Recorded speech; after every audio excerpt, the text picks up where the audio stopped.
How to join tables in Excel. Merge versus append data using Power Query. Alright, so you want to join tables together in Excel. Now, when people say join tables, they usually mean one of two things. Either appending data or merging data. They sound similar, but they do very different jobs. In this video, I'll show you exactly when to use each one, and I'll walk through everything step by step using Power Query. Append versus merge. Let's start with the difference. Appending is when you want to stack rows on top of each other. Imagine you run an online store and each month you export January orders, February orders, and March orders. Each file has the same columns: order ID, order date, customer, product, and order amount. And if you just want one master order list, then appending is your best choice. Merging data. Now, merging is different. Merging is when you want to add extra information from related tables. For example, in my previous video,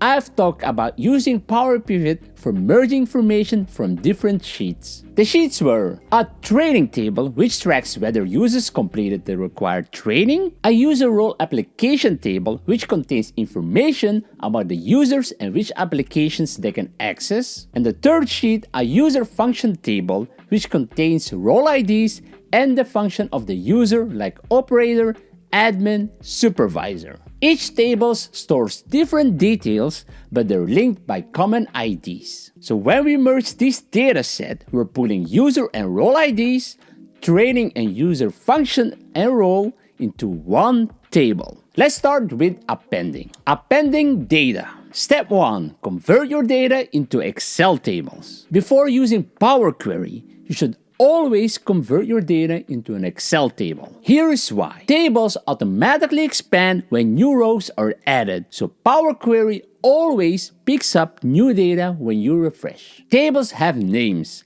not cell references, which makes your queries more stable and easier to maintain. Tables also prevent broken queries when rows or columns change. And last but not least, Power Query is designed to work best with tables. If your data isn't in a table, Power Query treats it like a one-time snapshot, not a refreshable data source. Here I've got 3 separate sheets: January orders, February orders, and March orders. I'll start with January. Notice I've got some blank rows. So when I need to format the data as an Excel table, I need to manually select the data. But if your data is already clean, meaning there are no blank rows, you can just click any cell inside it and press Ctrl T. Pay attention to my table has headers. In my case, the headers aren't in the first row, so I leave it unchecked and click OK. Next, I'll rename this table January Orders. Repeat the same steps for February orders and March orders. Step 2. Load the tables into Power Query. Once all the data is in tables, go to Data, Get Data, select Excel Workbook, click Browse, select the Excel workbook we are currently working on, press Get Data, and click on Next. This action will list every table in the workbook. Now, select all the Excel tables that we have just created. Select Transform Data, then click on Combine and select Append Queries as New, which will create a new combined table that keeps source queries intact. Next, select 3 or more tables. Add all the tables you want to append by selecting the table and clicking on the Add button. Click OK and rename it to All Orders. All 3 months are now appended into one Master Orders table. Step 3.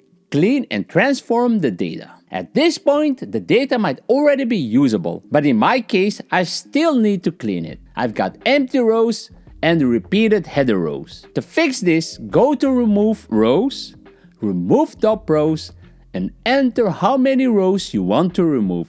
In our case, 4. Next, I click on Use First Row as Headers. Here on the right, you'll see Applied Steps. This shows every transformation Power Query is applying. You can, for instance, undo a certain transformation by clicking on the X icon. Next, removing repeated header rows. Now let's remove the repeated header rows. Here's a simple trick that we can apply. Change the order date column to a date data type by selecting the order data column, then data type, select date. Rows that are not in a date format will generate an error. Now let's remove these errors by clicking on remove rows, then remove errors. Great, now all that is left are the null values. Then select remove empty or filter out null values. Great, now the data is clean. From here, I can apply currency formatting to the order amount column. Select the order amount column and click on data type, then currency. Now click close and load. And now you have one clean master orders table. That's appending. Merging data.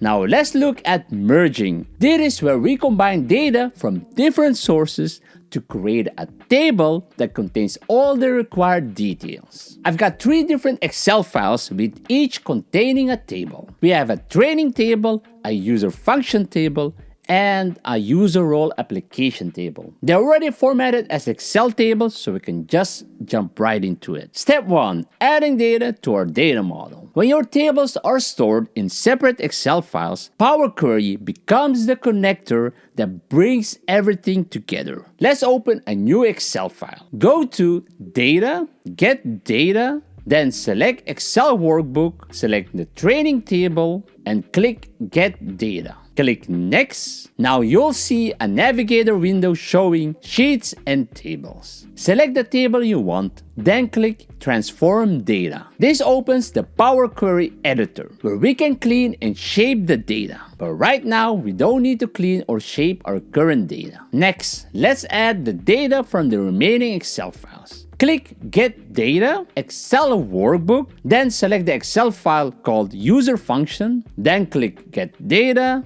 Next, then select the User Function table and click Create. Now repeat the same steps for the last Excel file. Great job! Now we have all 3 tables visible in our queries. Now all our files are treated as a data source, not a worksheet. It's time to merge the different data. Step 2. Merge training with user role application. Let's first merge the data from the training table with the user role application table. So select the training table from the queries window, click on the combine icon, select merge queries as new. Now we have to select the table we want to merge in the right table for merge dropdown. Select the user role application table. Now for the join kind, most often you will pick left outer. This will keep all rows from the first table and only matching rows from the second table. Let's go with the left outer join. Next, we need to select the columns that both tables have in common. So let's select the user ID columns of each table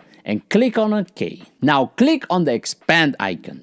Now select all the information you want to include. Let's untick user ID, untick use original column name as prefix if it's not yet unticked, and click OK. Now all training details except for the user ID are merged into the merge table. Let's rename this table Training User Role Application. Step 3. Merge with user function. Next, I want to merge this new table with the user function table using role ID. Select the merge table that we have renamed to Training User Role Application from the queries window. Click on the combine icon and select merge queries as new. Now we have to select the table we want to merge in the right table for merge dropdown. Select the user function table, then select left outer as a join kind. Next, select the columns that both tables have in common. So let's select the role ID columns from both tables. Click on OK. Now click on the expand icon and only bring in the function name.